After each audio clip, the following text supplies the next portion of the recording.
औरंगाबाद के चिकल थाना क्षेत्र में सूखना नदी में बिछाई गई ड्रेनेज लाइन में उतरने से 3 किसानों की मौत हो गई। ड्रेनेज लाइन में कुल 7 किसान खेतों के लिए पानी लेने उतरे थे, लेकिन मोटर के जरिए पानी न आने पर सभी किसान एक एक करके ड्रेनेज लाइन के मैनहोल में उतर गए, जिसके बाद जहरीली गैस और ऑक्सीजन की कमी से 7 किसान बेहोश हो गए। इसके बाद गांव वालों को जानकारी मिलते ही किसानों को बदहाल हालत में बाहर निकाला गया, जिसमें 3 की मौत हो गई और 1 किसान अब भी लापता है। बाकी किसानों का अस्पताल में इलाज जारी है।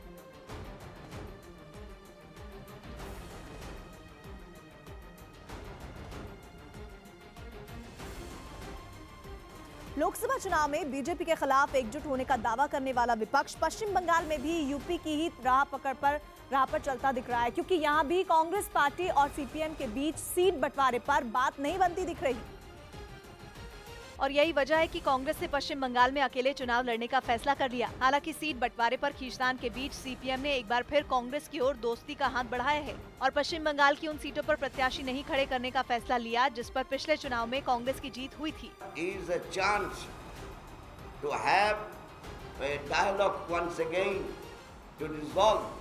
in a positive manner.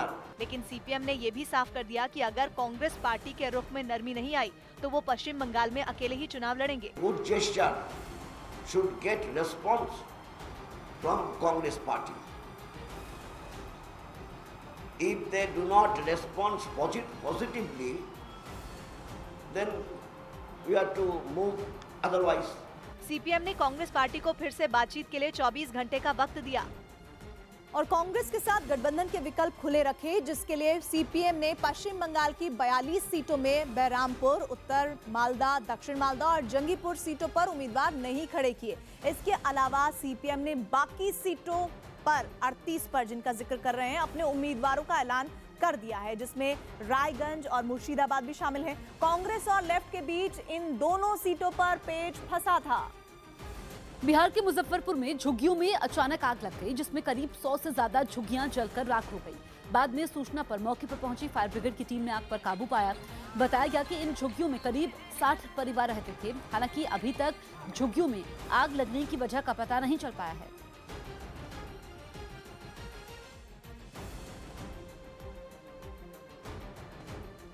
केंद्रीय मंत्री और गौतम बुद्ध नगर से सांसद महेश शर्मा का ग्रेटर नोएडा के अस्तोली गांव के लोगों ने कैंडल मार्च निकालकर विरोध किया। विरोध जताने के लिए लोगों ने बैनर पर मोदी तुझसे बैर नहीं और महेश शर्मा तेरी खैर नहीं का नारा लिखा हुआ था। इससे पहले मिर्जापुर गांव के लोगों ने महेश शर्मा का 5 साल बाद गांव में आने पर विरोध किया था।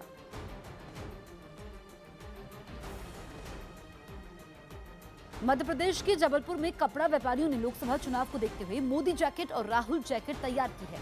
मोदी जैकेट पर पीएम नरेंद्र मोदी की तस्वीर छपी है तो राहुल जैकेट पर राहुल गांधी की तस्वीर बनी हुई है, जिसे खरीदने के लिए लोगों में काफी क्रेज है। मोदी जैकेट और राहुल जैकेट के अलावा व्यापारियों ने प्रियंका जैकेट भी तैयार की है, जिस पर प्रियंका गांधी की तस्वीर छपी है। जिस तरीके से मोदी जी और राहुल जी चुनाव प्रचार कर रहे हैं तो हम लोगों ने सोचा कि हम लोग भी थोड़ा इनके चुनाव प्रचार में साथ दे, इसलिए एक नया ट्रेंड लेके आए थे हम लोग। इस चुनावी जैकेट्स की कीमत 600 रुपए से लेकर 1500 रुपए तक है, जिसकी देश भर से डिमांड आ रही है। डिमांड बहुत ज़्यादा है इसकी मार्केट में।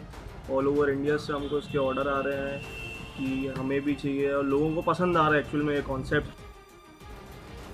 उत्तर प्रदेश में गठबंधन की कांग्रेस पार्टी की कोशिशों को मायावती के झटके के बाद कांग्रेस की मुश्किलें बढ़ गई हैं। मायावती के बयान के बाद बीजेपी भी कांग्रेस पर हमलावर हो गई और महागठबंधन पर ही सवाल खड़े करते हुए एसपी, बीएसपी और कांग्रेस को एक दूसरे के साथ मिला हुआ बता दिया। तीनों दल आपस में एक हैं।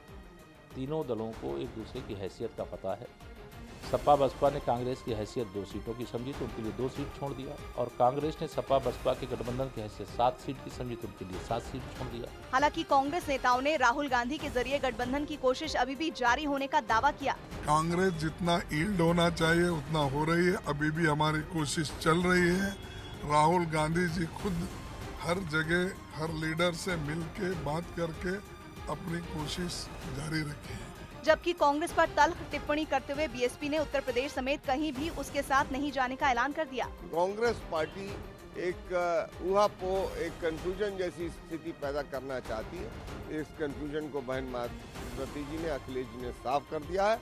हमें न इनकी यहाँ आवश्यकता न कहीं और आवश्यकता है। यूपी के ग्रेटर नोएडा में एक तेज रफ्तार कार ने 3 आदमियों को जोरदार टक्कर मारी, जिसमें एक आदमी की मौके पर ही दर्दनाक मौत हो गई, जिसकी पूरी तस्वीर सीसीटीवी में कैद हो गई। हादसा तब हुआ जब रात में 3 आदमी सड़क किनारे जा रहे थे, तभी पीछे से आई एक तेज रफ्तार कार ने उन्हें टक्कर मार दी। कार की टक्कर से एक आदमी उछलकर दूर जा गिरा, जबकि 2 आदमी बाल बाल बच गए। हादसे में बचे दोनों आदमियों को पहले तो कुछ समझ नहीं आया, लेकिन बाद में उनमें से एक आदमी अपने साथी को देखने के लिए आगे की तरफ दौड़ा।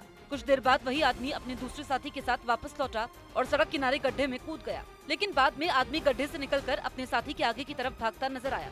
इस बीच सड़क पर गाड़ियों का आना जाना लगा रहा। नीतीश कुमार के सलाहकार से सिपह सालार बने प्रशांत किशोर पर आंध्र प्रदेश के सीएम चंद्रबाबू नायडू भड़क उठे। नायडू ने जेडीयू उपाध्यक्ष प्रशांत किशोर को बिहारी डकैत बताया और प्रशांत किशोर पर टीडीपी का डेटा चोरी करने का आरोप लगा दिया। బీహార్ నుంచి ఇంకొక ఆయన వచ్చాడు పీకే ఏం తమ్ముళ్ళు గుర్తుందా ఆయన మహా కన్సల్టెంట్ ఆయన జగన్మోహన్ రెడ్డి గెలిపిస్తాడు ఆయన మొత్తం సర్వేలు చేస్తాడు సైబర్ నేరాలు చేస్తాడు ఉండే ఓట్లు తీసేస్తాడు ఆంధ్రప్రదేశ్కి వచ్చి నీ ఇష్ట ప్రకారం ప్రవర్తిస్తే తోక కట్ చేసి శాశ్వతంగా బీహార్ పంపిస్తాం తప్ప వదిలిపెట్టాం। प्रशांत किशोर ने चंद्रबाबू नायडू के बयान को अभद्र बताते हुए उनको आंध्र प्रदेश में अपनी चिंता करने की नसीहत दी। चंद्रबाबू नायडू और प्रशांत किशोर के बीच फसाद की जड़ है वाईएसआर कांग्रेस के अध्यक्ष जगन मोहन रेड्डी, जिन्होंने प्रशांत किशोर को 2017 में ही वाईएसआर कांग्रेस की चुनावी रणनीति बनाने की जिम्मेदारी सौंपी थी।